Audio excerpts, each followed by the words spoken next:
We cannot imagine what this morning was like for you. This is the last day of school. Everyone is trying to get settled and comfortable into this summer routine that we will now establish. So we are here celebrating, and we are happy to have you here today as we welcome our community stakeholders, national distinguished guests. We are honored that you have decided to be here with us today for our annual Equity Conference. We will be your conference host today. I am Dr. Carr. I am Manishka St. Hill. Ladies first, remember? No. I'm sorry. I am Manishka St. Hill, joined by Dr. Carmela Musignac. Speak up, they can't hear you. Dr. Carmela Musignac. And we are here to welcome you to the United in Equity and Diversity Conference. There's no clap. Oh, sorry, my bad. Okay, all right.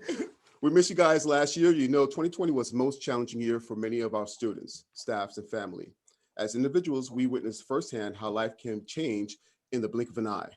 Normal became not so normal, and not so normal became normal. We learned that DIY was not just a hobby, but rather a way of life. But most importantly, we learned that we are stronger together, and we finally met all of our neighbors. That is true. I don't think I did a DIY project. Did you do a DIY project? I'm always doing a DIY project. Always. I think I have a friend of mine that's the DIY queen. So I know, you know who you are. And so I've learned to do some DIY projects because of the pandemic. So I really enjoyed our time at home learning to do new things. So at this time, please welcome MacArthur High School Color Honor Guard for the presentation of colors, commanded by Comet Commander Gabriel Fernandez. Florida State flag is Cadet Lieutenant Ashley Madar. Left guard Cadet Lieutenant Commander Mackenzie Sawyer, and right guard is Cadet Lieutenant Commander Laura Aviv.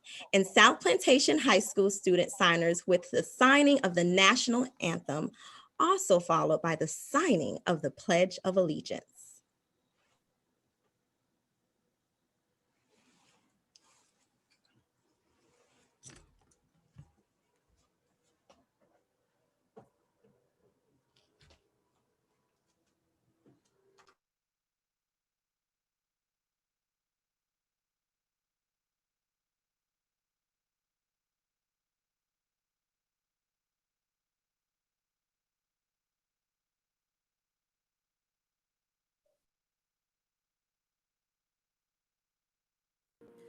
Oh, say, can you see by the dawn's early light what so proudly we held at the twilight's last gleaming, whose broad stripes and bright stars through the perilous fights all the ramparts we watched were so gallantly streaming, and the rocket's red glare, the bombs bursting in air, gave proof through the night that our flag was still there. Oh, say, does that star-spangled banner yet wave? Oh, the land of the free and the home of the brave. I pledge allegiance to the flag of the United States of America and to the republic for which it stands, one nation, under God, indivisible, with liberty and justice for all.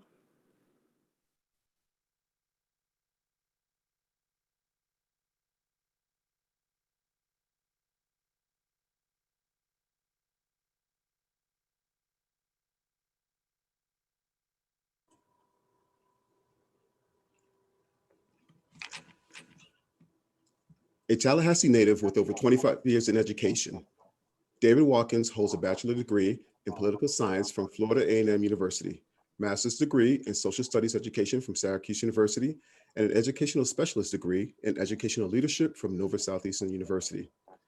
Mr. Watkins has a great team of people who support the mission and vision of equity and diversity. He believes that all children deserve to be loved, treated with respect and dignity, and given as many chances as possible to get it right. His motto is, when one door closes, another opens.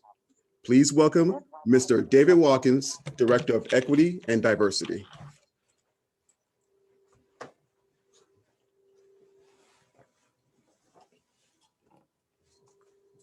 Thank you, Dr. Mucinet.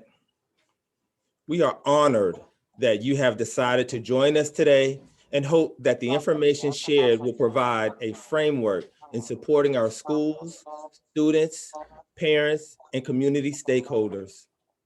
We as a district would like to acknowledge the strength and courage that each of you have displayed during these unprecedented times.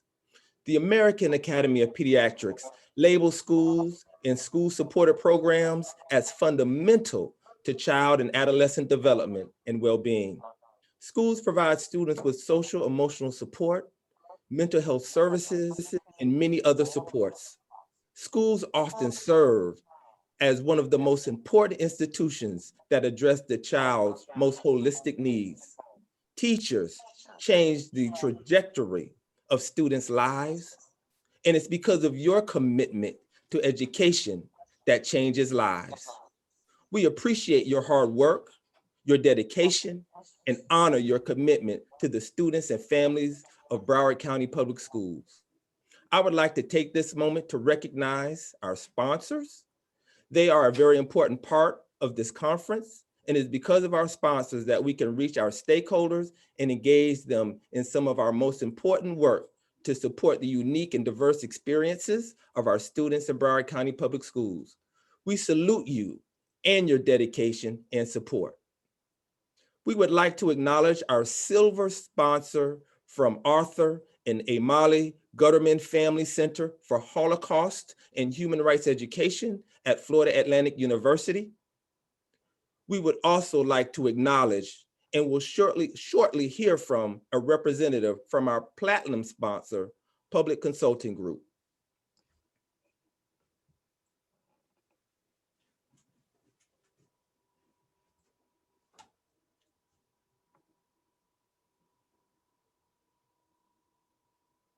At this time, I would like to introduce Dr. Antoine Hickman, Chief of Student Support Initiatives and Recovery.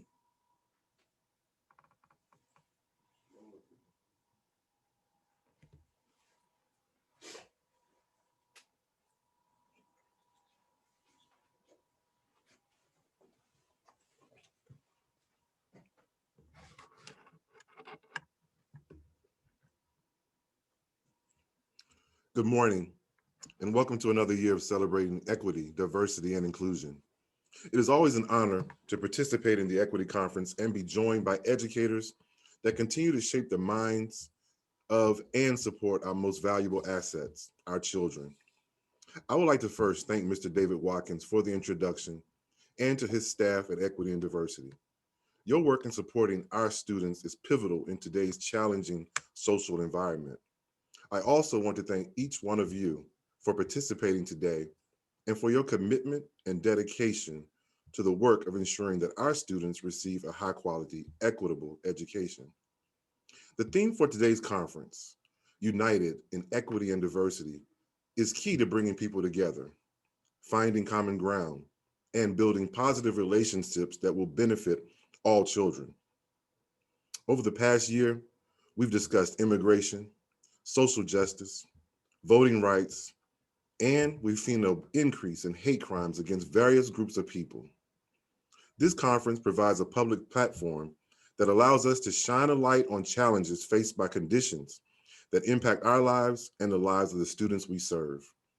The Equity Conference is a welcoming and safe space for opportunities to collaborate, learn, and scale up the equity work that is necessary to ensure that our students are prepared academically, socially, and emotionally to take on the challenges they face.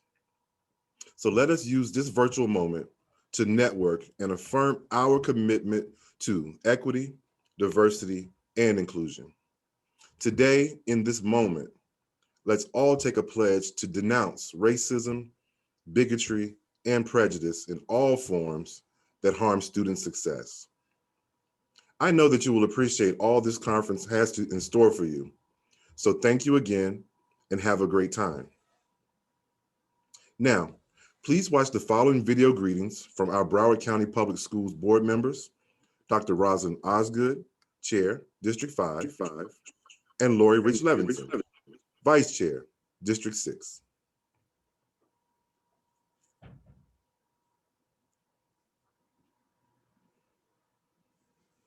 Greetings. I am Dr. Rosalind Osgood, School Board Member for District 5 and your current Chair of the School Board of Broward County. I would like to take this moment to thank all of you for your dedication and commitment, ensuring that all students can reach their full potential. The theme for today's conference is United in Equity. We work to maintain life and dignity for our community, and that a vision for our school system is one in which the distribution of resources is equitable and all of our students and employees are safe and secure. The work of equity, diversity, and inclusion cannot stop. Our goal is to move towards becoming an anti-racist school district. Our annual Equity Conference is a combination of a year-long development and implementation of our Equity Liaison Program for Broward County Public Schools. The Equity Liaison Program is one of our key initiatives that our district uses to embed equity throughout the school system. Every school has a highly trained equity liaison that leads the facilitation of professional learning of school staff and administration to prioritize the allocation of resources, instructional practices, climate and culture, and access to resources through an equity lens. Please take time out of your day to listen, learn, reflect, and act. On behalf of the Broward County School Board, thank you again and have a wonderful experience. Welcome. I'm Lori Rich Levinson, School Board of Broward County Vice Chair and District 6 Representative. Today, we are united in equity and diversity. Broward County Public Schools is committed to equity and celebrating the cultural diversity of all of our stakeholders. The world in which we live is comprised of many groups of people with different interests, skills, talents, and needs.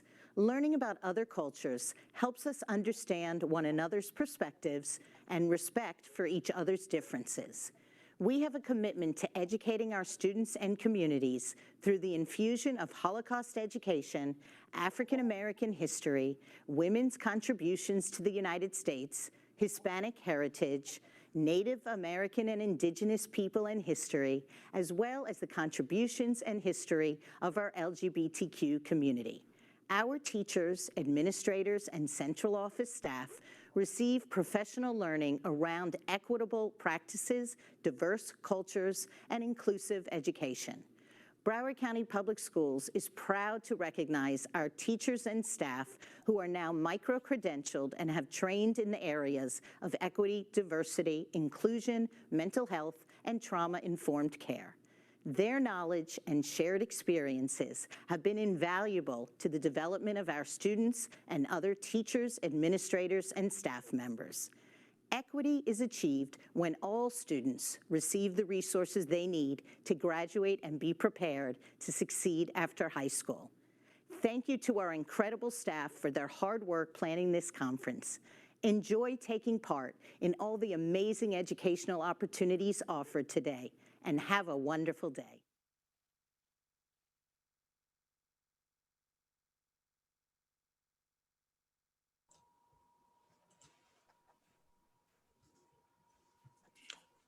please welcome Mr. Kai Davidson, Manager of Pacific Consulting Group, a platinum sponsor.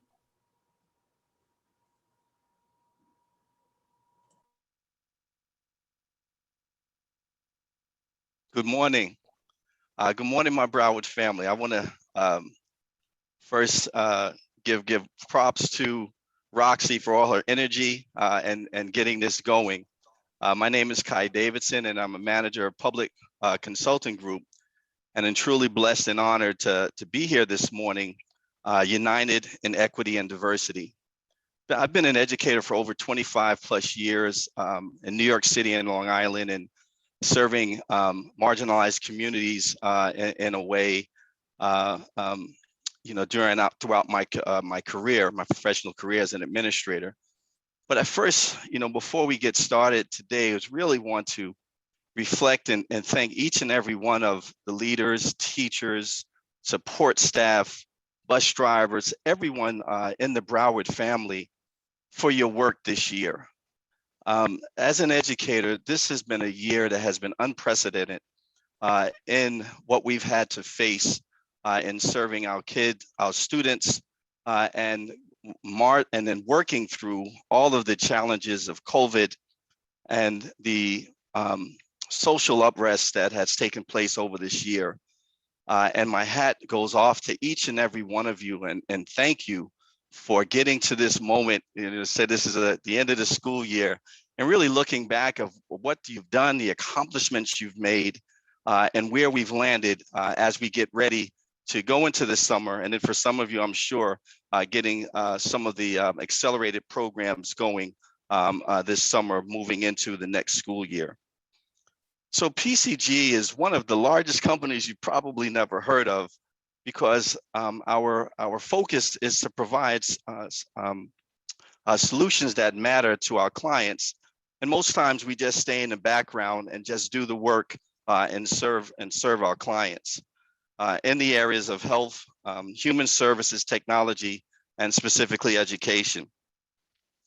In supporting our students and in supporting equity, our framework and statement around equity has been that we've been supporting student success for every student and helping educators to provide the supports and programs that they need to be successful in this space.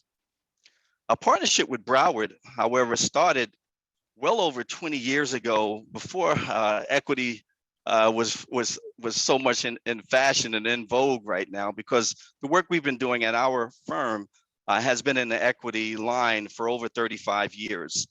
And we started initially with supporting students in special education with case management solutions, and have come and to evolve to really help all marginalized students in many ways. We have partnered with Broward to provide innovative technologies and tutoring solutions. We've also worked with Broward to build capacity of their workforce through our celebrated course, Courageous Conversations About Race, and a program that is led by my colleague, Sophia Thwaites. And now, as we kind of move into this this new year, we'll be in partnership with Broward in a number of other ways as well. And one of the ways that we're looking is to support and be committed to educating youth voice, and then to drive our work over the next years, where we'll be working to pilot various technology programs as well. One of the things that we'll be doing during this session is we'll be working to pilot a new technology in our summer tutoring program, and we'll be conducting teacher focus groups and work groups over this summer. Between each session in the marketplace, we'll share a short link that you can type into your phone or computer to register your interest in participating in our focus group. We'll be raffling a $300 gift card for everyone who registers, and then an additional $300 gift card for each of the focus groups that we developed as a sign of our appreciation to those of you in the Broward family. Really want to thank Broward for the leadership of Dr. Rumsey over the years and his commitment to equity and moving the needle in real time throughout the district over these years. We also like to thank the Equity Department and Dr. Hickman, Tom Albano, and David Watkins for their commitment to this mission and to the impact that it's going to have to future generations. Again, on behalf of Public Consulting Group, just want to really thank Broward for allowing us to participate in this partnership.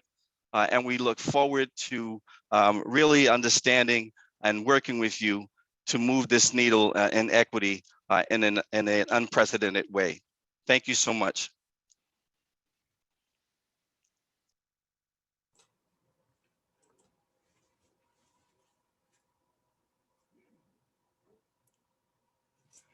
Thank you so much, Dr. Osgood, Lori Rich Levinson, for your greetings. Thank you, Mr. Watkins, Kai Davidson, and Dr. Hickman for your kind words. At this time, I would like to welcome Marion Williams, Instructional Facilitator, to introduce our Diversity Committee Chair.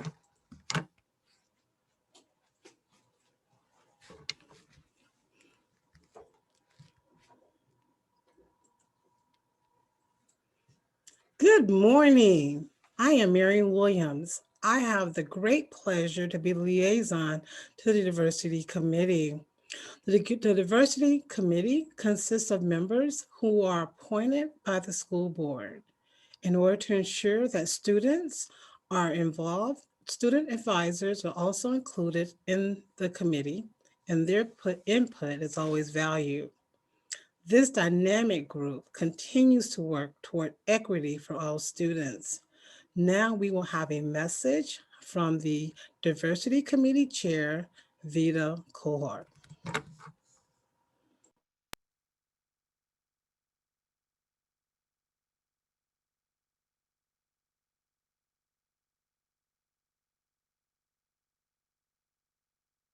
The Chair of Diversity Committee, I bring you greetings.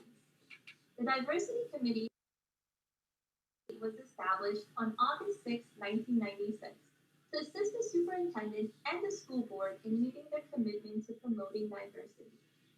As a result of an equity lawsuit filed by citizens concerned about our children, also known as CCC, Broward County Public Schools entered into the CCC Settlement Agreement dated August 2000. The Diversity Committee monitors the school district's compliance with the CCC Settlement Agreement. The agreement includes 9 conditions or indicators focused on achieving equity and access in district policies and practices. The Diversity Committee advocates for equity and diversity in our schools and community. I would like to recognize Ms. Ernestine Price, Mr. James Sparks, Mr. and Mrs. Chris and Mary Furtick, and numerous other community members for their contributions towards ensuring equity and equality in Broward County Public Schools.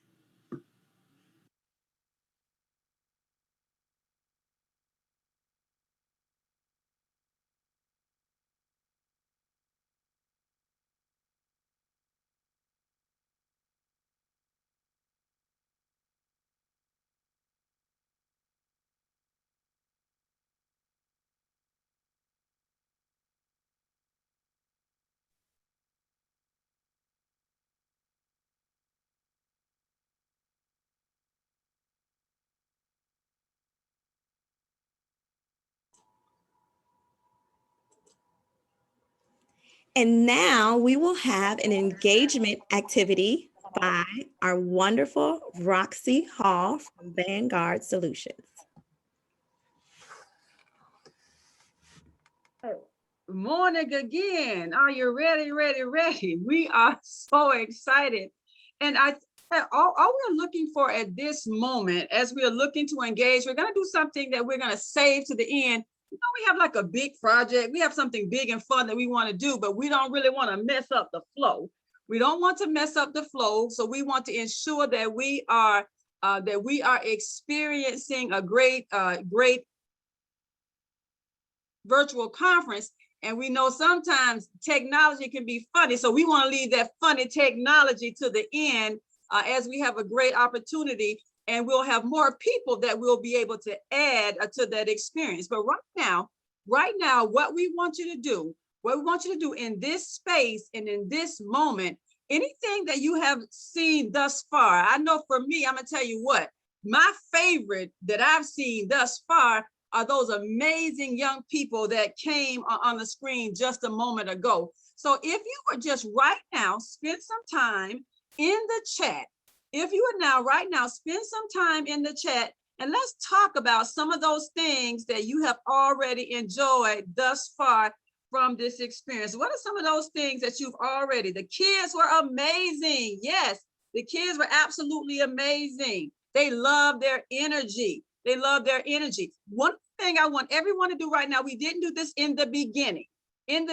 So I want you right now to think in this moment, in this space, where you are as an educator, as a student, as a parent, as an administrator, in this world, in this space of equity, in this space of diversity, and ensuring that all populations are equitably served. Y'all remember my double E? Equitable excellence. Y'all gonna always remember Roxy when you think about equitable excellence, all right? That's our hashtag. When you think about that space, I want you to just chat. It could be it could be 3 or 4 words, it could be 1 word.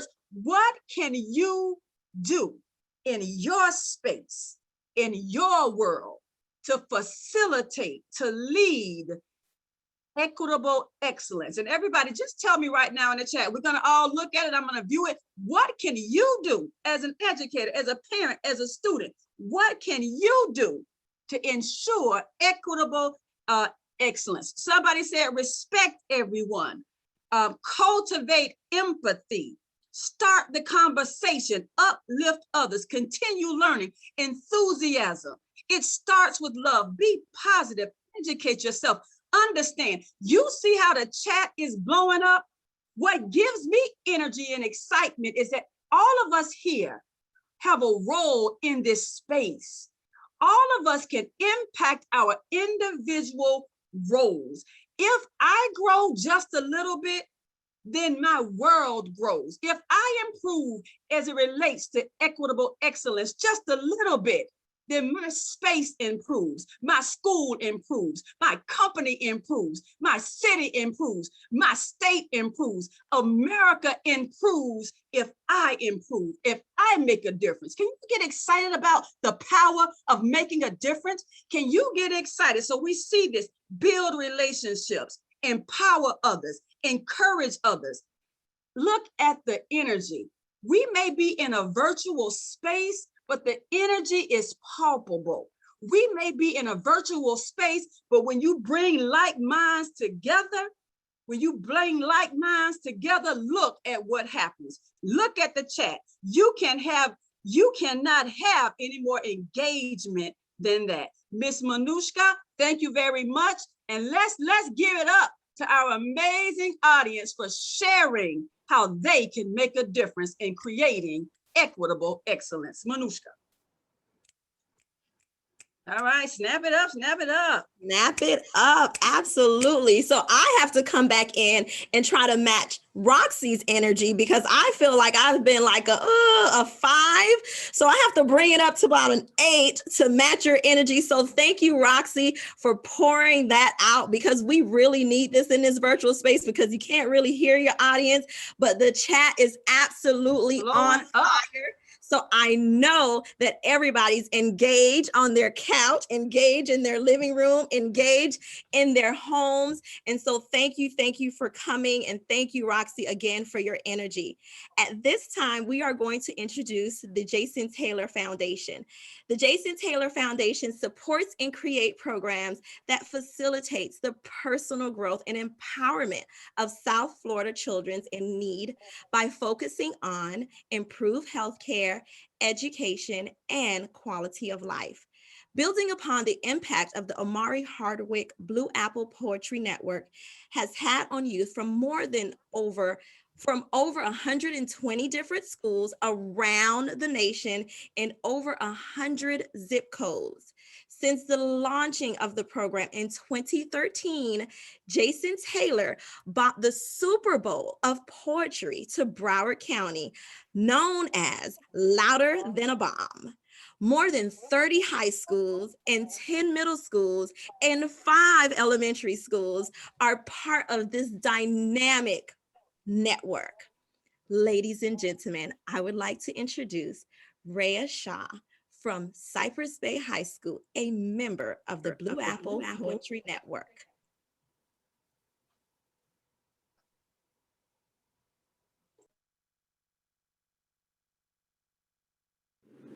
Hi, I'm Raya, and I'll be repping Cypress Bay's Lightning Poet Society, where lightning strikes. Sometimes I stare at this body that doesn't seem to be quite mine. Light brown eyes and a mischievous grin exactly like my father's, sleek short black hair like my mother's, eyesight as withered as my brother's, and a cute button nose to match my sister's. Every aspect of me rendered unoriginal, stolen. Because sometimes I do think these copied and pasted hands are anything but mine, that they're remnants of my nannies, calloused from years of rolling out roti dough. These photocopied hands were torn from my great-grandfathers, split from hacking away at fields of sugarcane. So sometimes I cannot help but think that I am undeserving of these hands, of this body already weary from years of sweat and toil that I've never known. So I am on the run, a crook who stole something she had no right to touch. You who cannot tell broadleaf thyme from basil, you who cannot stand to taste sweet Julie mangoes, you with 2 left feet, how can you be West Indian, Indo-Caribbean, and not know how to dance? How dare you wear this brown suit of skin? How dare you call it your own?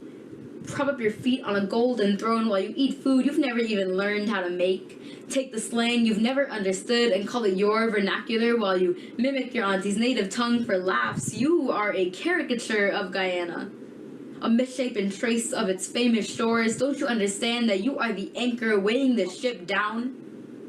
The con artists granted access to the VIP room, the actor who hasn't fully mastered the role they are expected to play, who still needs to write their lines on their palm. When I say everything about this robbery feels wrong, I mean this suit is expensive, and I don't even know how to utilize the gifts I have stolen. I mean, I don't have the riches I need right now to pay up, so I have no choice but to spend the rest of my life trying to work off this debt to my family. Put some elbow grease into learning every recipe, the traditional dances. I should know the actual meaning behind the holidays we celebrate. It's taken me a while to see, but I've inherited an obligation to this culture that will always be a part of me, stolen or not. Sometimes when I feel most like a criminal, my father tells me I was named after his favorite auntie, who he treasured with all of his heart, who gifted him with a love for anything from cassava to grapefruit, taught him everything she knew. Rhymini Ali was her name. Rhymini Ali, forgive me, because while I may shudder under that weight, I, Raya, will raise up my culture as reparations, and I will rise with it.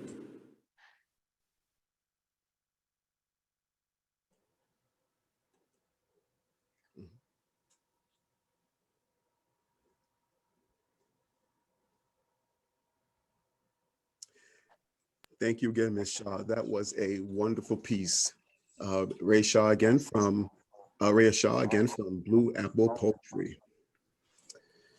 The rise in anti-Asian hate incidents over the past year has warranted the need for us to have continuous, deep, and often uncomfortable conversations about racism and discrimination. Hate is not an option. We are all responsible for the care and dignity of all others. Please welcome Ches Kano from Cypress Bay High School and a public service announcement from the Screen Actors Guild on the issue.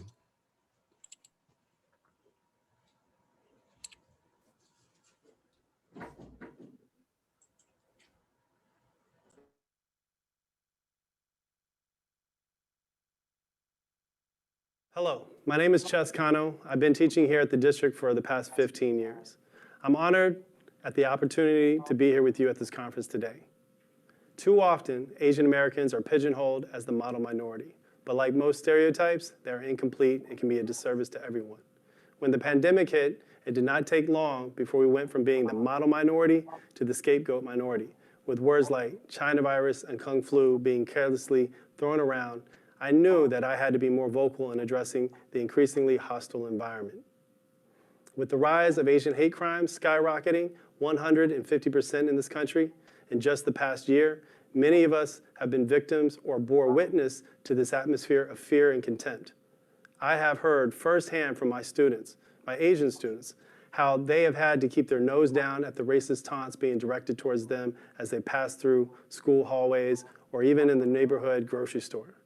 Often, I find myself in a unique position, being the first Asian person many of my students have had a chance to form any kind of meaningful relationship with. And for my Asian students, I'm often their first teacher to look anything like them or that they could relate to. Because of this, I often infuse my cultural and personal experiences into my classroom in the hopes of validating or broadening my students' perspectives. I truly believe when we are exposed to other people's experiences, we learn empathy. And when we learn empathy, we enrich our own experiences, our own educational experiences. Our humanity and empathy are inseparable. The Black Lives Matter movement and the End Asian Hate campaign are not coincidental. They represent the continued struggle in this country to be treated with dignity and respect. I want to thank each and every one of you for being here today, for showing up. Your attendance to this conference is more than just professional development. It is a call to action, a tangible way, a tangible act that will create a less ignorant learning environment, a compassionate act that will help us combat prejudice, racism, and hate on and off campus. We're living at a time when humanity matters most. Even though we're physically apart, we must all come together as one. Yes, we're worried about our health, our loved ones, job prospects, our nation. It's a scary time, but we can't let fear turn into hate. Far too many people are using this crisis as an excuse to forget reason and embrace racism. Asian Americans have been the victims of verbal and physical harassment during the COVID-19 pandemic. Law enforcement has recorded a surge in hate crimes aimed at our community. Families have been shunned, businesses vandalized. People attacked on public transportation and children bullied and called hurtful names. Can you imagine what it's like to face this kind of behavior at a time like this? That's what many of us across America are dealing with during this crisis. And the number of incidents, they will rise, I'm afraid so. We must all stop the stigma. We must all stop the xenophobia. We must all stop the hate. This crisis has revealed some of our strengths. Communities virtually coming together to raise money, feed people, lift spirits up. So let's make sure ending this behavior becomes one of our strengths. Stand up against racism when we see it. Support local Asian American business owners. Take care of your neighbors. We will get through this with empathy, care, and love of our fellow man, woman, and child. As members of SAG-AFTRA and as Americans, we know our strength is in our diversity. We are always stronger together.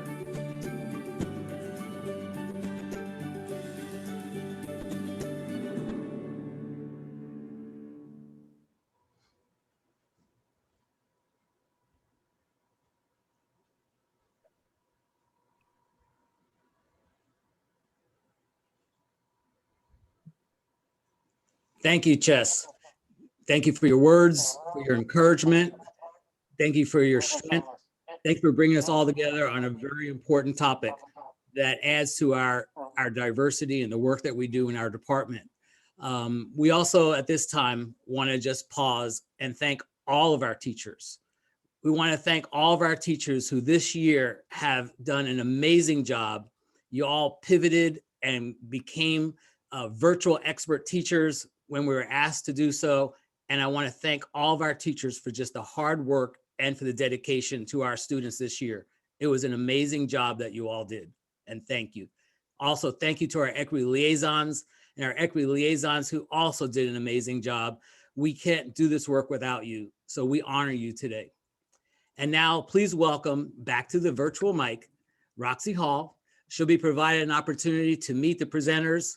And after that, we will hear from Camille Wilson, who will provide instructions in transitioning to our breakout sessions. Thank you, all of you, for joining us today.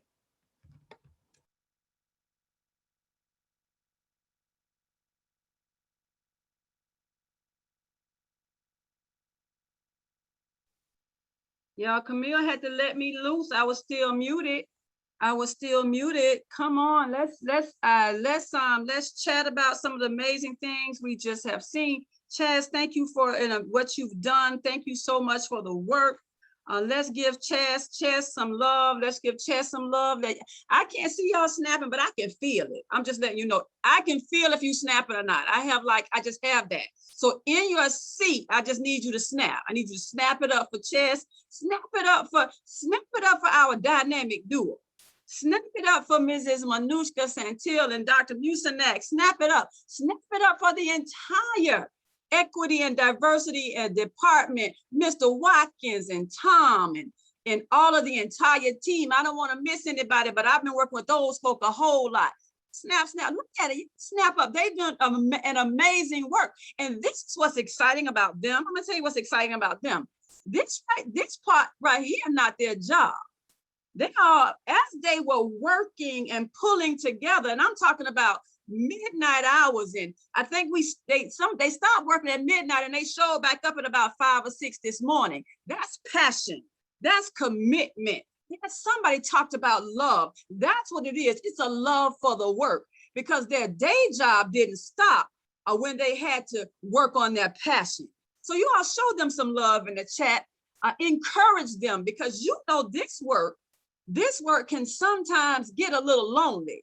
This work can sometimes make you feel unappreciated and make you feel like sometimes you're just talking to the choir. But we, as equity excellence liaisons, equity excellence ambassadors, we have to encourage each other. We have to support one another in this work so that we can keep going on. And I'm about to take a minute to introduce you to some Show Enough equity excellence ambassadors. And I need to make sure my screen is right. I know what I'm good at. I am not the tech person, right? I am not the tech person. So I'm about to do the best that I can. I don't know how to hide the bottom of my screen. I don't know how to do any of that. So you all just act like I know what I'm doing. All right, just act like I know what I'm doing, because what I do know is I know how important what we are doing is. And what I do know is that we have a lot of work ahead of us, and I'm ready to do that. I am ready to do that. I want to introduce you now to the breakout sessions that we're going to have on today. The breakout sessions that we're going to have on today. And so remember what I shared with you. Remember what I shared with you earlier, where you can get those breakout sessions. Now, it is up to you where you want to go. You can take a look at these sessions. You know some of these presenters. We are not going to hold you or bind you to anything at all. So what we want to do is share with you now our presenters from for this morning. We're going to have, first of all, just take a look. Be the real student racial equity thought leaders striving to change the reality of systematic racism in public education. These dynamic students, Haley, Chad, Mrs. Sheeta Bay, Samantha. They will lead us in this discussion. They will be in this room right here. You don't have to leave the room if you want to be a part of that breakout session. Let's snap it up for these youth leaders. Let's snap it up for these young people being excited about this work in the space and time where they are now. Then we're going to look at academic equity. And again, what you will do is under the title, you see the Zoom room information, the meeting ID, and the passcode. You see those things. And so we want to ensure that that's what you're doing to get your information. Then we're going to have academic equity, an intentional look at increasing student achievement. How many of us want our students to live in their excellence? I have 2 young adult children now. They used to be younger. They used to be school age. And my thing was always live in your excellence, not someone else's excellence, but your excellence. How many of you all would love to help increase student achievement and to help our young people live in their excellence? Take a look. If you want to come in and take a look at that session, please join that session in Zoom room number 2. Then we're going to have developing a mindset of mental toughness and inclusiveness. This work takes some tough skin, true or true. Yes, you don't have an answer. It's only true or true. Can't be true or false. It's true or true. Yes or yes. This work takes some tough skin, and we're going to have Mr. Jose, a global motivator. He's going to take us through this session and helping us developing a tough outlook, mental toughness. Then we're going to have why diversity in leadership is necessary and the important difference in equality and equity in the workplace. We're going to have Natoya Williams, that she's going to work with us on that session. So please, if that's something that you're interested in, join Natoya. Then we will have Mr. Eddie Mitchell using the school website to promote equity and inclusion. So if you want to utilize this virtual technology, this stream that so many of us have now been forced into, but it's actually an amazing tool, you can join Eddie Mitchell in this session. Then we will have Mr. Adrian Carter in the Ellison model for equity innovation. We don't have to do the same old thing all the time. We can always innovate. And so Mr. Adrian is going to talk to us about that. Then we're going to have family engagement and turnaround schools, charting equity imperatives through justice-oriented and emancipatory research. We have a team of dynamic women that will engage us in this session. This is now our afternoon session. That's our afternoon breakout session 1, and that will be in this room. I have now toggled to our afternoon session. That session will be in this Zoom room. That's the meeting ID. Now you're going to take a nice lunch break, and you will come directly back into your assigned breakout session. All right. Then we're going to have Zoom room number 2, preventive intervention benefits and toolkit for incorporating mind-body health in schools. Oh my goodness. Overall wellness. We must be our optimal selves in every aspect if we have a shot. Optimal wellness is critical. Take a look and see what Chelsea has to say. Gender dynamics, equity versus inequality. Jabari is going to spend some time in that gender game with some gender dynamics, and you can learn more about this session and more about what Jabari has to say for us. One of the things I want you to realize is you can't click the read more button and it will take you and give you a much more descriptive, it will give you a much more description, better description of that event, of that session. And then lastly, the afternoon session 2 will end with, see, I don't know where I just took myself here. Oh, that was afternoon breakout session 1, and then we're going to go into afternoon breakout session 2. Am I on the right day?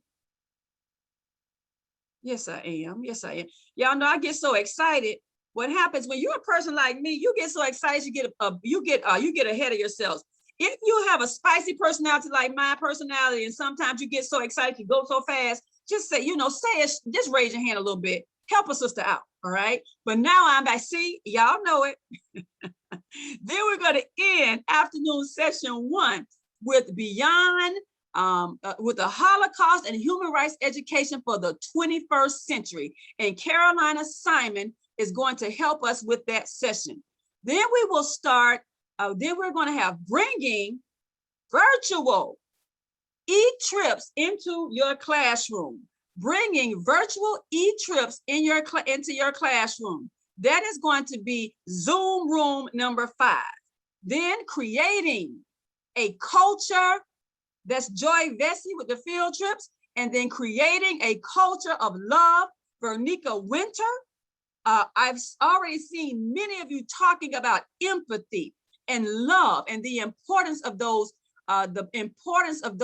things in this whole equitable equity space, excellence in equity space. And so again, let's check out Vernica Winter. How to increase your underrepresented gifted populations. Jacob and Susan are going to lead us through that. Many times our gifted children don't necessarily receive all of the information that they need, all of the skills that they need. So we're going to give you some tools and resources to connect with those populations. Then we're going to start afternoon breakout session number 2 at 1:55 with Kesa Early, attorney Kesa Early. Avoid the traps, TRAPS, survival tips for police encounters. And that can benefit all of us. That will be in this Zoom room number 1. Teaching the first generation. Carolina Ramirez will work with us. Go ahead and read more about that session. Here we have Jabari again. We didn't get enough of those gender dynamics. Men are from Mars, women are from Venus. We didn't get enough of that. So Jabari will, if you missed him in the first session, you can check him out in afternoon session 2. You then will have the opportunity tapping into emotional intelligence for greater equity, a COVID recovery response. Oh my goodness, the COVID experience shaped our world. It transformed our world, and many aspects of our world will never be the same. Some for good, but some for bad, but many for good. So let's look at how we're going to tap into emotional intelligence. Then cultural competency, providing equitable math instruction through cultural relevance. All right, that's going to be in Zoom room number 5. Creating a culture of love, again, Miss Winter. Leading with equity and resourcefulness, again, that's going to be a dynamic team of women. And then we will come back to our afternoon general session. I was trying to be obedient to the time as I was going through all of this. And of course, my chat was blowing up, so I need to make sure I was okay and didn't miss anything. But what I want to do now is this. I didn't want to do it while we're going. I'm going to give every single presenter from today an opportunity to blow up the chat and invite the attendees to your session. Invite each attendee to your session. We have a lot to choose from. This is going to be an amazing experience, but we want our presenters right now to connect and invite your attendees to your session to let them know what will be the biggest takeaway. If you come to my session, this is what you're going to get. What is your 30-word elevator speech? If you come to this session, this is what you're going to get. Okay, Adrian, you want us to come to your session. Why? What are we going to get when we come? What are we going to get when we come to each session? We are so excited. I'm about to give it back up. Let me make sure there was nothing else I was supposed to do. I don't think so. Nothing else I was supposed to do. And now we're going to give it back. We're going to give it back to Camille. Hello, everyone. So let me take Roxy off. So what we want to do now is, I know you are all excited and ready to go and listen to each and every one of these amazing presenters. We were excited just working with them, and I wish we could be in every single room, but I know we can't. But just a few housekeeping things and processes for the breakout sessions. Remember, you must go to your Zoom room and log in there. So when you put in your meeting ID, you will get logged in, and then also get credit for being a part of the sessions. You have to be a part of each one of the sessions. And then remember that there is a break in between for lunch, as Roxy talked about. But then also at the end, at the third session, do not forget to log back into this platform to get back to the general session for the afternoon portion. To ensure that you get credit for the entire day, you have to be here for the entire day. Okay, so ensure when you go to your breakout sessions, when you put in the meeting ID, you're logged in there. When you come out, you come back to this particular platform, and then you will be logged in for the afternoon session. You do not want to miss it. We have some exciting things planned for the afternoon as well. So we're looking forward to that. If in fact, remember, if you have any questions or anything, your go-to resource is the website. On our website, everything is there. Each breakout session, the description, the login information for each breakout room. Remember that each room has its own login. So you will leave off this platform and go to a new one unless you are staying in this particular breakout session. Okay, so remember that you, if you're going to stay in this session, if you're in Zoom room 1 in the journal session, then you stay here. Everyone else will actually leave this platform and go to their actual rooms.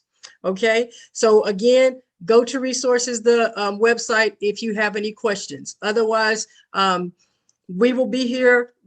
Each one of our presenters are ready to go and excited about everything. Okay, before we give you guys a break, I know we're going to go back to our host and hostess because they have a special guest in their presence that would love to say a few words as well. Hey, Camille, we're going to do our icebreaker. We're going to do our interactive icebreaker at the end after everything, right? Because yes, we're going to give them a chance to win some prizes. All right, y'all get ready. Stay around so you can win some prizes. And now back to our host. Thank you very much. Thank you, Camille. Chat it up. Snap it up.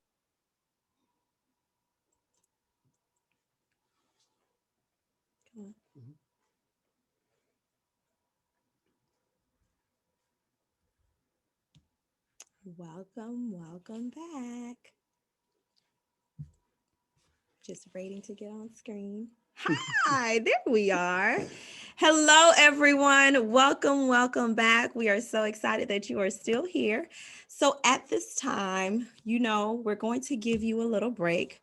We're going to ask that you run to the bathroom, get yourself situated, go fluff your hair, because you're going to have to show your face on camera when you're in your breakout session. So we want to make sure that you're camera ready, because we want our presenters to have an opportunity to engage with you and really feel your presence in the room. So make sure you go and get camera ready, just in case you did not do it this morning, and get your water and anything that you need so that we can be comfortable in our breakout sessions. So at this time, we're going to take a 10-minute, 10 minutes? Is that good? 10 minutes good. He's just standing there. You don't have anything to say? I was going to say 20, but no. No, if we give them 20 minutes, somebody might take a nap and forget to come back. I agree. So we are going to give you 10 minutes to get yourself situated, get ready for our breakout sessions. And when we come back, we will transition. Thank you so much again. Thank you, Roxy, for your energy.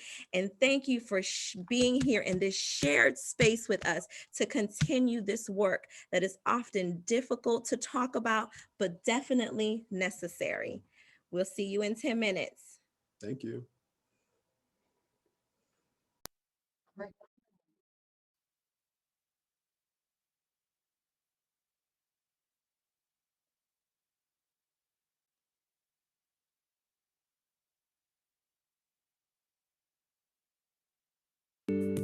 In my experience over the past 2 decades, I have rarely seen a system that's not grappling with disparities that are predictable by race.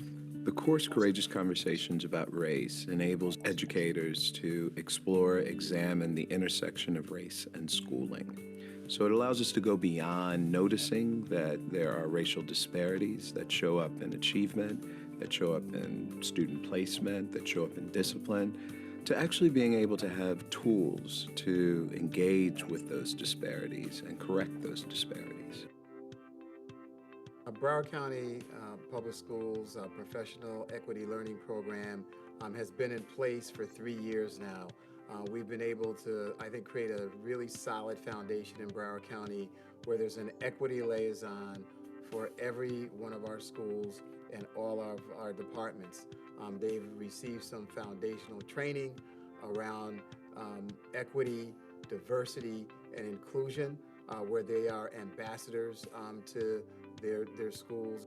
One of the exciting things that we are doing in Broward County Public Schools to address equity is to partner with PCG and Courageous Conversations About Race, and really giving teachers an opportunity to engage in critical conversations around race and culture and diversity and inclusion. So I think Courageous Conversations is a great platform for us to get to know who we are first and then follow our professional developments so we can reach our students in a manner that is conducive for everyone, the colleagues, the students, the principals, the leadership, the parents, the community.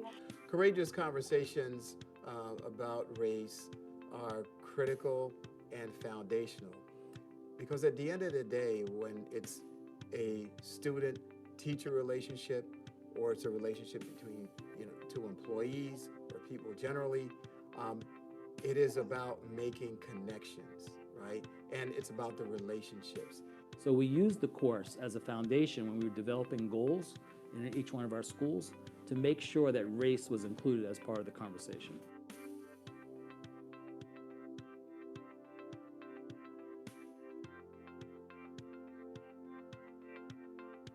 The minute I started taking the course, it wasn't a question as to whether I would finish, because the content was so rich, and it was something that I had really never talked about, engaged in. It wasn't something that you took in undergrad, graduate school, so it was like a new language. An opportunity for just to break down personal barriers I didn't realize were there, help me to understand better, and make me more effective.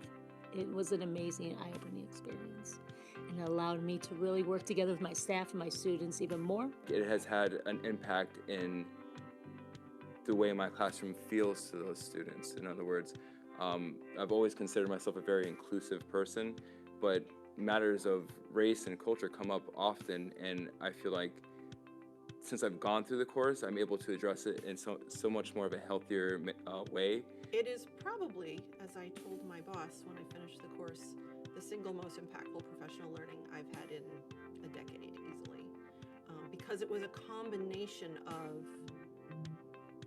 important philosophical and ethical concepts along with very practical skill set, relating not just to what we do day in and day out with students, but throughout our entire lives. And it was a really powerful experience. The course comes down to belief and high expectations for all. And the only way to do that is to start to understand and be real about race and its effects on all people. I think this course will have an impact on student achievement as it changes the way that I look at data moving forward. As recently as today, I looked at 3-year trends and noticed an issue that targeted a specific race and a specific content area. So there were about 10 spikes of increased achievement and one that was not. I have to say it was probably one of the best online courses I've ever taken. I feel like it was a very profound experience. It gives you an opportunity to challenge what you don't know. You will learn something new. If you thought you were at the end of learning, when you take this course, you will realize that you are now at the beginning. Doing this across, 15,000 teachers, over 30,000 employees, really sets the tone and a culture that'll ultimately trickle down to our students. And I think it shows them that, we're a community that really cares enough about their backgrounds, the diversity in this district.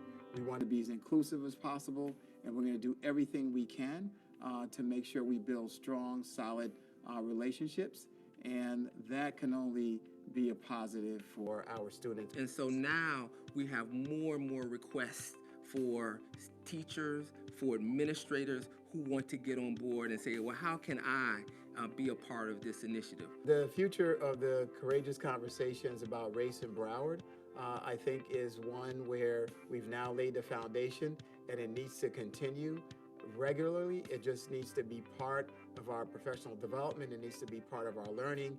It needs to be ingrained in the culture of Broward County. The more we can talk to each other about these issues, the more we can create better opportunities for our students.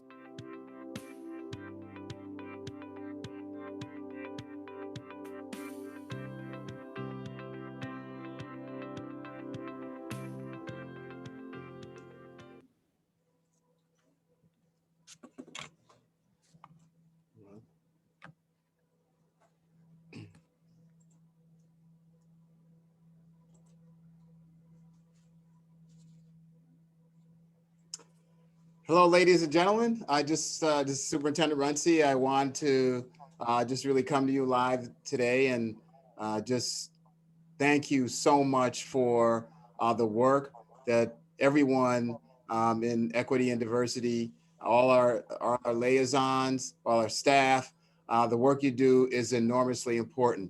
We have seen over the course of the past year that, yeah, we certainly struggled through the pandemic, but we have been struggling for a longer period of time in this nation through issues of diversity, race, culture, and it is going to be this work that's going to help this country and our communities move forward. Yesterday, I know that the state passed some resolution around what they call critical race theory. We don't teach that directly in our districts, but it is a start of a process to impact some of the work that we're doing. And I just encourage everyone to remain even more steadfast than you've ever been to embrace diversity in this district, where we have students coming from over 200 different countries, speaking over 100 different languages. We are a representative of the world. This is a melting pot for the United States, and we need to teach tolerance. We need to make sure that we also teach accurate history. That's the only way that we're going to be able to move forward. But I just think this is moment in time, the work that all of you do in this division, the work that's done in all of our schools around equity and supported by our liaisons, it's more important now than it has ever been in the history of this district. And I want to commend you all for your courage. I want to commend you for your leadership. I want to commend you for your passion and for bringing truth and consciousness to the work that we do. Love you all and keep up the great work. Our students and their future depend on it. Thank you so much.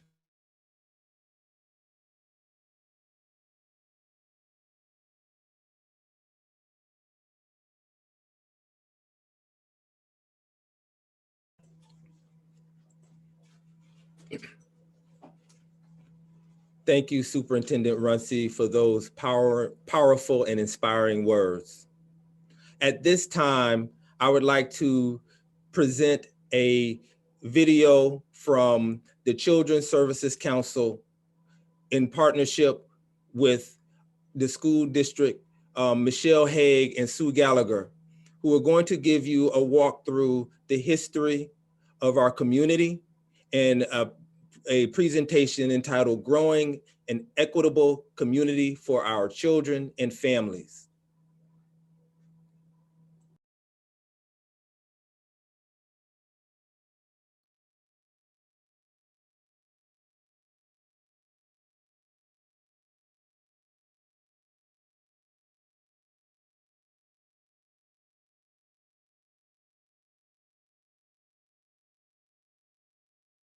Okay, good morning, and thank you for this opportunity to share some of the work that we've been doing in Broward County to address racism.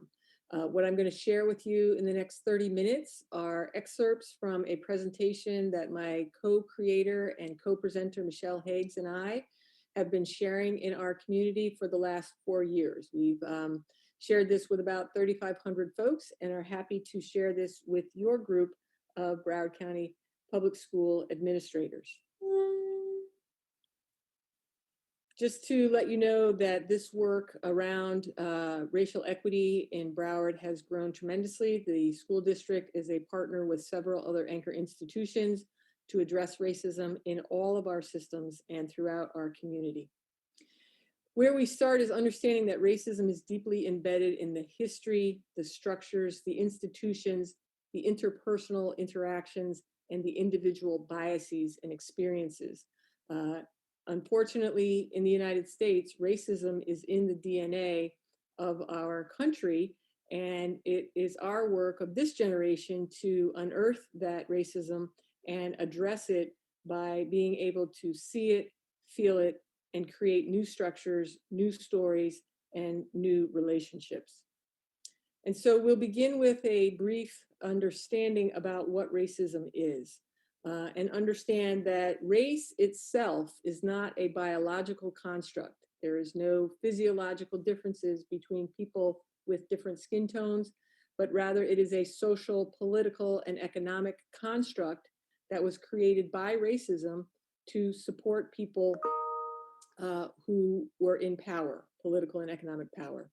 So racism is a system of structuring opportunity and assigning value based on the interpretation of how we look. This definition comes from Camara Phyllis Jones in the public health sector.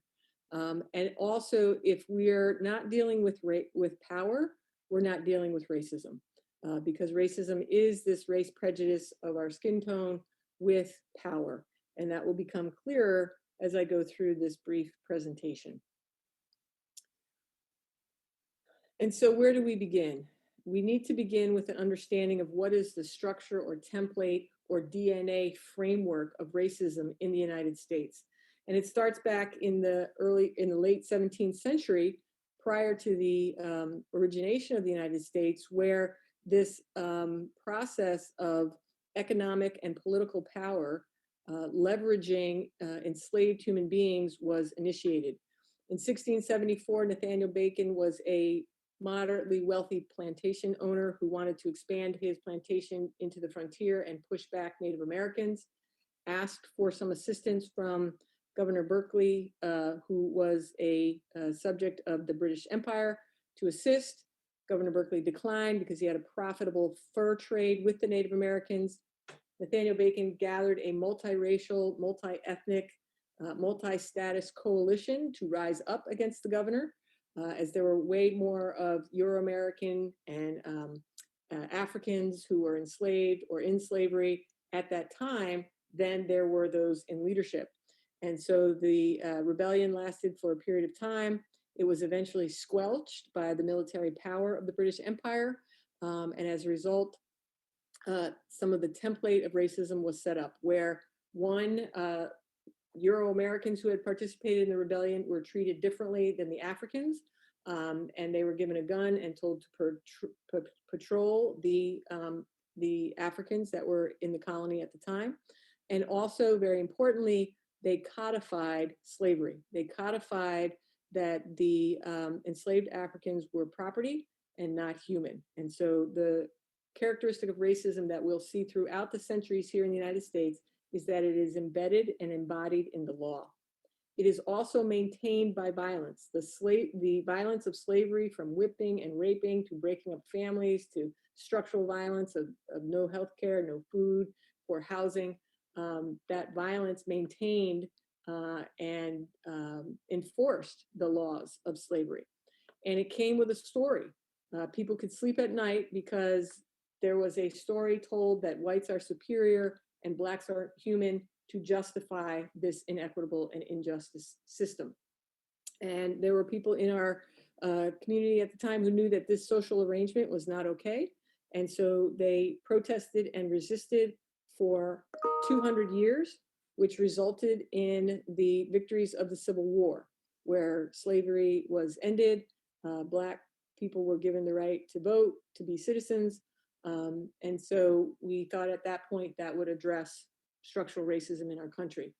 But the political and economic elite made sure that didn't happen and wrote into law what was called the Black Codes, which was to maintain separation and segregation between the races that served the economic and political purposes of the ruling class to maintain their status and position.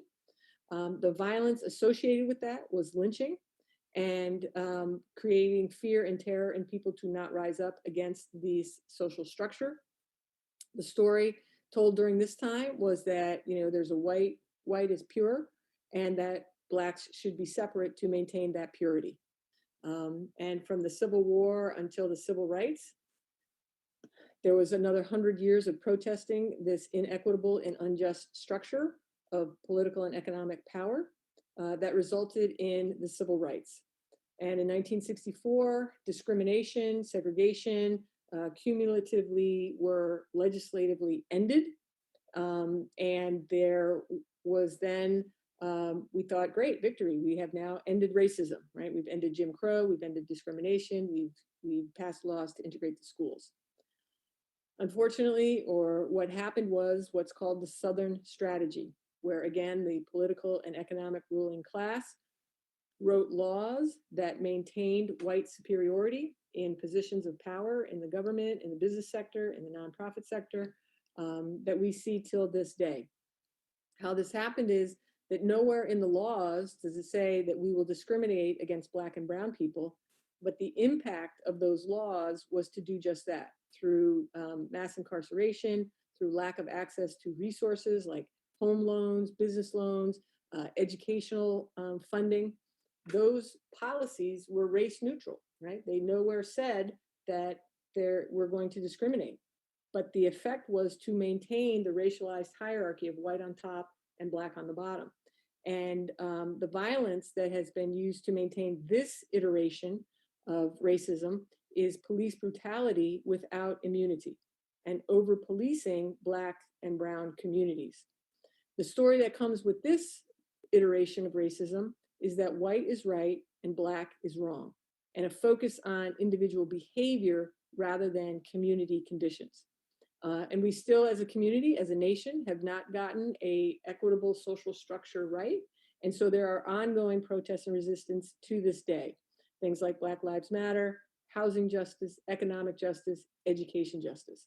So here we can see that the structure of racism is it's in the laws, it's maintained by violence, it comes with a social narrative, and that it is our responsibility as leaders, in this case in the education sector, to understand what laws and policies and funding allocations are affecting our sector, and how do we create more equitable structures, and how do we mitigate the violence being done to our families in this system, and most importantly, how do we change the narrative about who we are to each other and move away from this focus on pathologizing individual behavior to really understanding the effect of community conditions on people's behavior. And so this racism is not just against Blacks, it also now is against Latinos and Native Americans. And again, here as leaders, it's critical for us to have an analysis of how laws and violence have sustained the system of racism. And later on, we'll get to how this shows up in individual interactions and biases, particularly for educators and teachers. So to summarize, as a white woman coming from upstate New York 30 years ago to South Florida, I thought if we could just teach people not to be ignorant and hateful, that we would address racism. What I've learned on this journey is that we need to address the laws and the policies, the narratives around who we are to each other in order to stop the ignorance and the hateful behavior and to create more just and equitable conditions for all of us. And so we understand that this idea, this ideology of white dominance and white superiority is the driver of historical and structural racism and implicit racial bias. And as we recognize that addressing racism is not just about, fixing Black people, but is it about taking account for ourselves as white people and our role in perpetuating these racist systems that got set up even before we were born. Now, I wanted to share a little bit of good news. We have in this community figured out a lot of really good things that have resulted in positive outcomes for our children and families. Here you'll see the data which shows that the number of arrests and the number of youth arrests in Broward County has gone down significantly.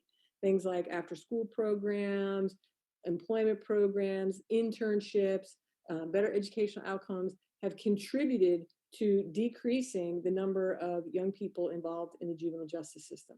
Also, in partnership with the school district, you all have done a great job of increasing graduation rates and helping young people get that initial credential of high school education. And because of structural racism, every system in our community continues to produce racial disparities. So here you'll see that in 2006, the rate of arrest was 54% of the youth were Black, and last year, 70% of the youth were Black. And the Black youth population in Broward is around 30%. So we are disproportionately arresting Black youth in our community. And this is a systemic and structural issue. We see the same disparity in graduation rates. Whites around 92%, Blacks around 80%. And so we recognize that these systems are still producing these kinds of results. And there is a marriage between racism and economic inequality. A disturbing statistic is that 1 in 2 of our families in Broward County live at the cusp of poverty or in poverty. And that's what the Alice families are. And again, because of structural racism, it disproportionately affects children of color with poverty. So you'll see here the rates for Black children is almost 3 times as high as it is for white children. And there are systemic reasons why that's happening. It's not about an individual choice that was made. And we also see that in our child welfare system, where children are removed from their families, that Black children are removed at a much higher rate than white children. Fortunately, we have some task force here in Broward County that are working on that to reduce those numbers. But these are some of the results coming out of this structural racism system, where it's in the laws, it's in the policies, it's in the funding allocations. It then shows up in our attitudes and behaviors, and it's maintained by this ideology of superiority and violence in our community. So hoping that even in this brief period of time, it clarifies that racism is not just about an individual bias or action, but it is a part of the structure of our nation, of our communities, and of our particular sector, and in this case, your education sector. And so in this iteration of racism, the race-neutral iteration of racism, one of the things that I grew up with as a white young woman was taught to be colorblind, to not see race, but actually not seeing race and the disparities in treatment, in conditions, in experiences perpetuates racism. Also, when we just focus on fixing individuals rather than those structural conditions, we are actually perpetuating those structures because we're not creating new structures that are more equitable. And this idea of treating everyone equally comes out of this race-neutral laws and policies and narratives. Because when people have very different starting places and very different resources to draw on, if we treat them the same, we will maintain this structural injustice and inequity. And so one of the ways that we can illustrate this is by looking at, are we talking about equality or are we talking about equity? We can talk about equality and treating people equally, as you see here on the left, when we know what it takes for people to thrive and flourish. If you've got good home, if you've got good job, if you've got a good education, you've got good health care, you've got a fair justice system, you will thrive. You have those conditions that you need to flourish. But what happens when we begin to introduce historical and ongoing structural racism, we begin to see that people are having fundamentally different experiences of the system. And that when we go to address how do we assist and support people, that we really need to be creating equitable solutions that acknowledge that there are differences in home ownership, in wealth, in access to social services, in the quality of those social and healthcare services, right? And what we see here then is that as a result of these historical and structural conditions, Black communities are having very different conditions, foundational conditions, than white people. Just to give you a couple of examples, Social Security in 1935, great idea to maintain widows and disabled people and elderly from falling into destitute poverty. Social Security, great idea. Let's give them a little bit of monthly income. But that law excluded agricultural workers who were majority Black. So you have built a structure then that denies access to things that we know help people thrive, right? And created those structural inequities. In addition, you know, the differential access to healthcare and educational resources continues to disadvantage Black and brown communities. And so let's bring it home. Let's bring it close to Broward County. Most of us, as Michelle and I have learned over the last 4 years, are immigrants to Broward County. We were not born and raised here. We do not understand the history of Jim Crow in our own community. You know, the Broward County was created in 1915 as an entity. And shortly thereafter, Jim Crow laws were brought into the county for the reason to not turn off the tourist trade, who were not comfortable with an integrated environment. And during the 1920s, Blacks who lived on both sides of the railroad were forced to live in the northwest quadrant of Fort Lauderdale, right? And so those segregation practices were implemented for economic and political gain of those here in the community. And it resulted in, you know, one of the things that Jim Crow did was support this process of redlining, where Blacks could only live in certain neighborhoods. And what you see here is a map of the basically historically Black community. So down in the south part of the county is West Park Carver Ranches, which was bought in 1940 by white developers to bring Black agricultural and domestic workers up to Broward County to work along the resorts along the beaches. You'll see here in the center is Northwest Fort Lauderdale, which was the Black community created under Jim Crow. And then up at the top, you'll see the Black community of Collier City, which was home to Black agricultural workers. When we look at where are the pockets of highest need and poorest outcomes, we still see it in these historically Black neighborhoods, which were under-resourced, over-policed, and denied access and opportunity in ways that were developed by either along the beach communities or the western suburbs, which were populated by whites. One of the things that we've been educating ourselves about here in Broward County is the history of racism and resistance.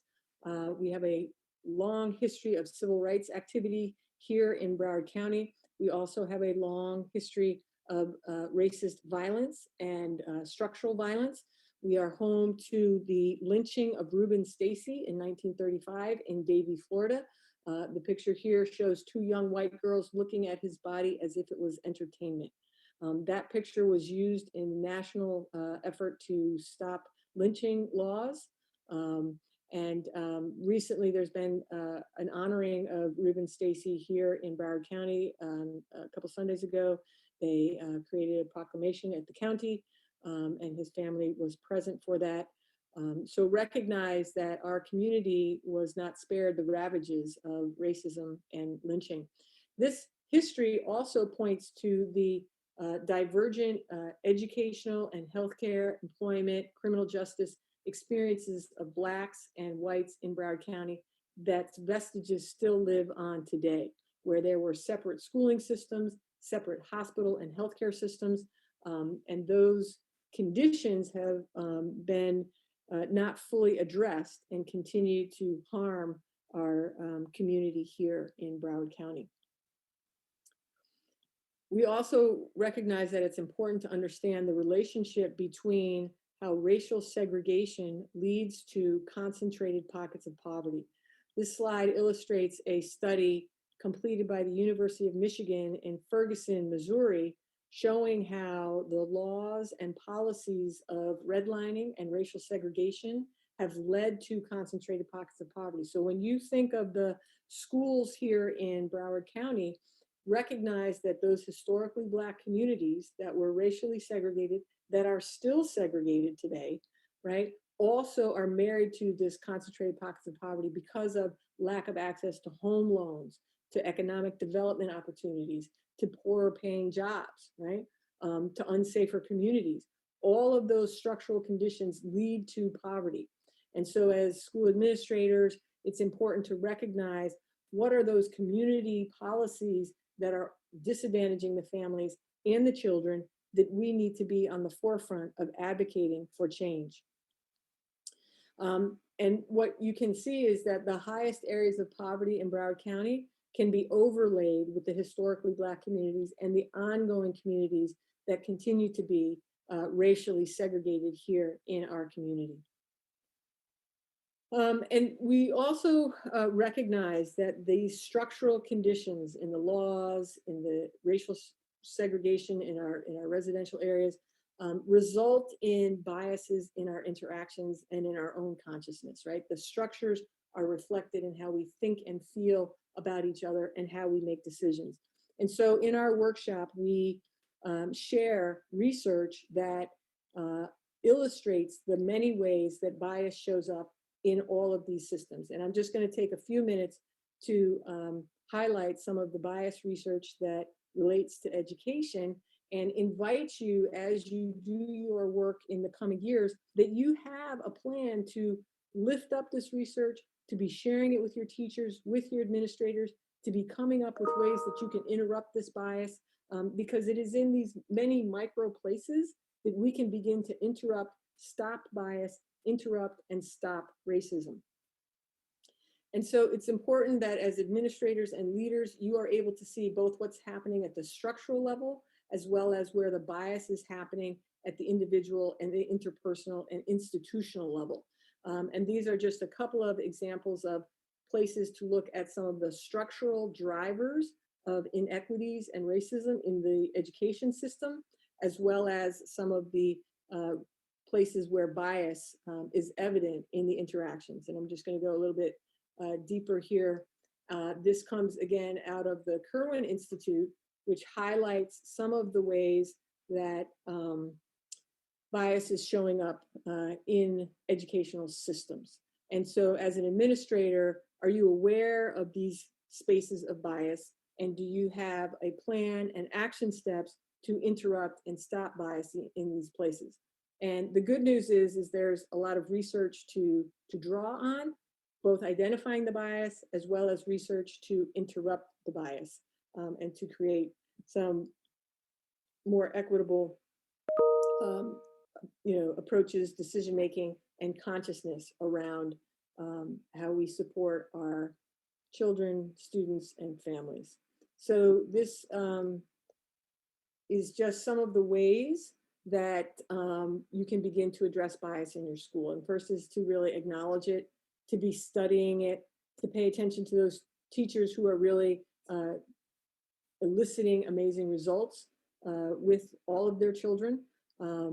And then really looking at what are the organizational policy practices that are reflective of bias and racism. This is also very helpful to be a data-driven approach where you can take your data around reading scores, math scores, behavioral incidences, and attendance, and then disaggregate by race and identify some solutions to create more equity in your responses to those patterns and trends of racial disparities and racial disproportionality. And so we want to invite you to be working on how can the structure be changed? How can we interrupt bias to create more equitable structures that value difference, that then demand more equitable structures, and creating a virtuous cycle to create equity in the lives of our students, families, schools, and communities. And so that concludes the presentation. Hopefully it's given you some definitions, some conceptual framework. Here are some references to continue your learning journey. And as one of your valued community partners, we look forward to taking this racial equity journey with all of you at Broward County Public Schools. Thank you for your time. Have a great day.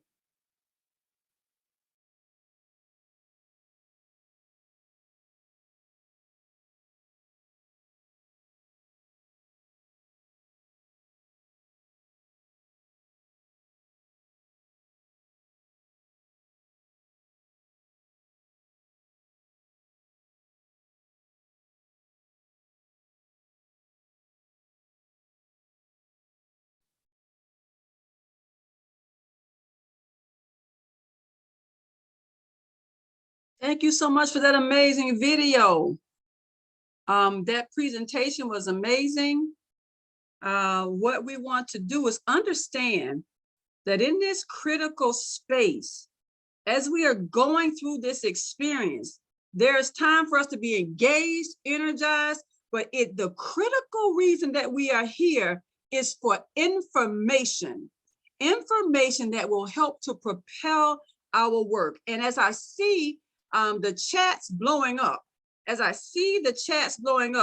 many of you got some information from this presentation that you can use in your work of equitable excellence, in your work towards that journey. What I want to do right now is take a quick moment, once again, to briefly review the breakout sessions, okay? Before I go to the screen, I'm going to spend a second truly explaining. As Camille talked about earlier, 85%, 75% of our audience are Broward County employees, and this is a professional development experience for you. So you're going to need to log in to your Zoom room, which I will share with you what those are, with the meeting ID, the password, and your first and last name. This is going to ensure that you receive your professional development credit and all the things that are due to you as a result of your attendance in this experience. If you do not follow those steps, that will cause a problem in ensuring the accurate distribution of that of those things that are coming to you. So I'm going to now pull up a screen to access the Zoom rooms. You are able yourself to download those screens. I am going to invite my speakers for the general session right now to go ahead and get your Zoom rooms ready. The VSC team text will be around, but I'm going to invite my first session presenters to go ahead and get to your Zoom rooms and ready yourselves to impart essential and critical information to a very hungry group of educators and educational stakeholders who are ready to dig in and get what you have to share. So right now, I'm going to share my screen real quick. How are you feeling right now? How has this experience been for you thus far? It's been an amazing experience for me. And I learned so much from the presentation we just had. I felt so much energy. I mean, all of the people and all the young people and all the videos that we watched earlier. So this has been an amazing experience for me. And whatever I do, I always love to gain something new. We've gained new relationships and new experiences. Now let's take a look. What we're going to do now is this is a space that we can actually download our session information. We can actually download our session information. All right. This is actually a downloadable PDF that you could download. The first page of this PDF, it shows you all of the Zoom rooms that each breakout session and the Zoom room assigned. You can select whatever breakout session you want to be a part of. That's not up to us, it's up to you. So you can select whichever breakout session you want to be a part of. This is the morning session breakout 1. This is the title. This is the actual title of the session. Then this is the Zoom login information. You will go to zoom.us like you do in, I mean, all of us have had some Zoom experience in 2020. 2021 is the Zoom experience year, true or true. So we know how to get to Zoom. We're gonna go to zoom.us. You're gonna enter the meeting ID and passcode that's on this sheet, and your first and last name if you're given that space and opportunity. So we're going to, but we'll also be able to manage it by your email address, but Broward County employees ensure it's your first and last name. Does that make sense? You select the breakout room that you want to be a part of. For the entirety of the experience, this Zoom information will be in the same place. To make it make sense for us, each Zoom room, each day, each session has the same, of course, login information. Zoom room 1, the login information does not change to the Zoom rooms, only the presenters. Does that make sense? When I say get it, you say got it. Get it? Do you have it? If you got it, when I say get it, you say got it. I want to make sure in the chat, if you got it, say got it. In the chat, if you understand, say got it. And if you want to say, I don't get it, Roxy, I'm saying somebody else going to help you with it. So, and you can also, so if I say get it, you say, oh, got it. All right. So we're going to be breaking out. Now, if you are going to the breakout session with the B2 real students, you're going to stay in this space. You will not leave this space. If you ever select Zoom room 1, it is our main session room. Get it? All right, let me see if somebody got it. Get it? Get it? All right. All right. I can't help it. Y'all probably can tell I myself am a 20-year educator. So years ago, 20-year educator. So it's always very important to me. I think with that being said, I'm gonna shoot it back to our dynamic duo as they close us out. Dr. Musanak and Manushka.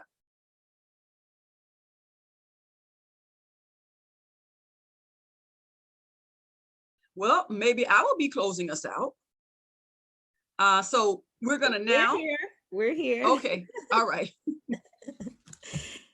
Wow, what a morning. Yes, yes, indeed. It was so Yes, awesome. indeed. It was so great to see Mr. Runcie. He came in, you guys, and you are so important to this work. You are so important to him that he took his time to come in here and provide live greetings. So we were super excited that he was able to come. And super grateful. Yes, absolutely. And of course, Children's Services Council, thank you for that dynamic presentation. It's very interesting because I too am an immigrant. So a lot of the experiences that maybe some of the local people that have been here all their lives may have experienced, immigrants didn't necessarily experience. So we didn't have that vantage point, right? Exactly. So it was very important for us to have that information contextually as we integrate ourselves into this beautiful experience in South Florida, and understanding that we are all part of the story and that we are all responsible for moving this work forward. So I truly appreciated that presentation, and I saw the chat was blowing up. Everyone wanted to know, can I get a copy? I want to see it. I think we need to check in with Children's Services Council because it definitely was something that we want to make sure that others have to share and bring it back to their individual organizations. I thought the chat was blowing up for me. For you. Yeah, they were saying, why is he so quiet this morning? If anybody knows Dr. Carmelo Music, he's not quiet. I don't know what's happening this morning. I think he's just nervous. Am I making you nervous? No, well, a little bit, but the coffee is going to kick in after lunch. So everybody has their walking orders. So Roxy gave a very clear description as to where you should go. If you are lost for whatever reason, go back to the website. What's the website again? BCP equityconference.com. BCPS.com. If you get lost, make sure you go back to right there, and all of the information that you need will be posted so that we make sure that you are in the right room. You can choose your rooms freely so that you can have the experience that we want you to have. So at this time, go ahead, transition into your breakout sessions. We will be popping in and out of the breakout sessions just to see what's happening, making sure everybody's engaged. And we appreciate you and thank you for being here this morning. Enjoy, and we'll see you soon. Let's chat it out as we're going out. Let's chat it out. One word. How do we feel this morning about the experience? Let's give some love in the chat to our dynamic duo. And if you get lost, just stay right here. Just saying. If you don't know what to do, just stay right here. If you don't know what to do, you think you're going to mess something up, stay right here and you're going to be filled all day long. And so again, as you're going out, what's your one word? What's your one word? We look forward to seeing you back. Remember, right back here, same back room, okay? Right back here this afternoon for the general session. As you're going out, chat your one word, and we look forward to seeing you. What time is it, Camille, that we will see them again? We will see you again at 2:50 p.m. We will see you again at 2:50 p.m. in this room. Have an amazing day. Very good. Welcome to everyone that's staying here. We're going to transition. Go ahead and stretch, do whatever you need to do. As you are coming in, Camille, we need to make Colleen a co-host. Camille, can you hear me? Okay, Colleen needs to be a co-host. She's going to be sharing her screen. Colleen, is there anything else that you need from us? Colleen, you can go ahead and unmute yourself.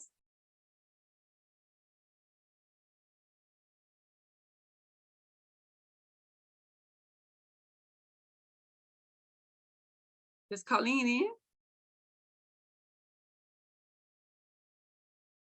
Camille, is that all of them in right now? I don't see anybody.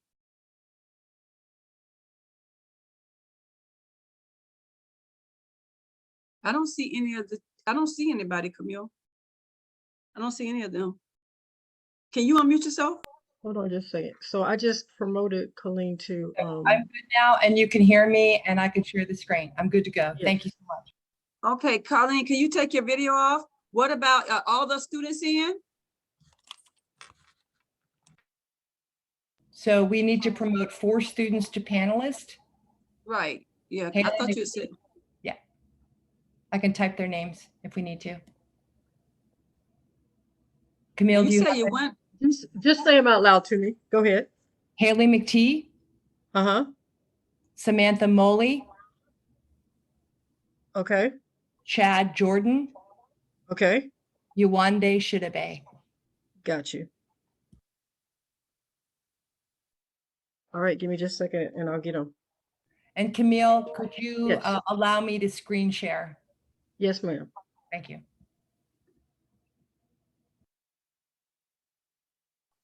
Camille, I'm going to stop the recording and start it back over so we can start it for this just a session, okay?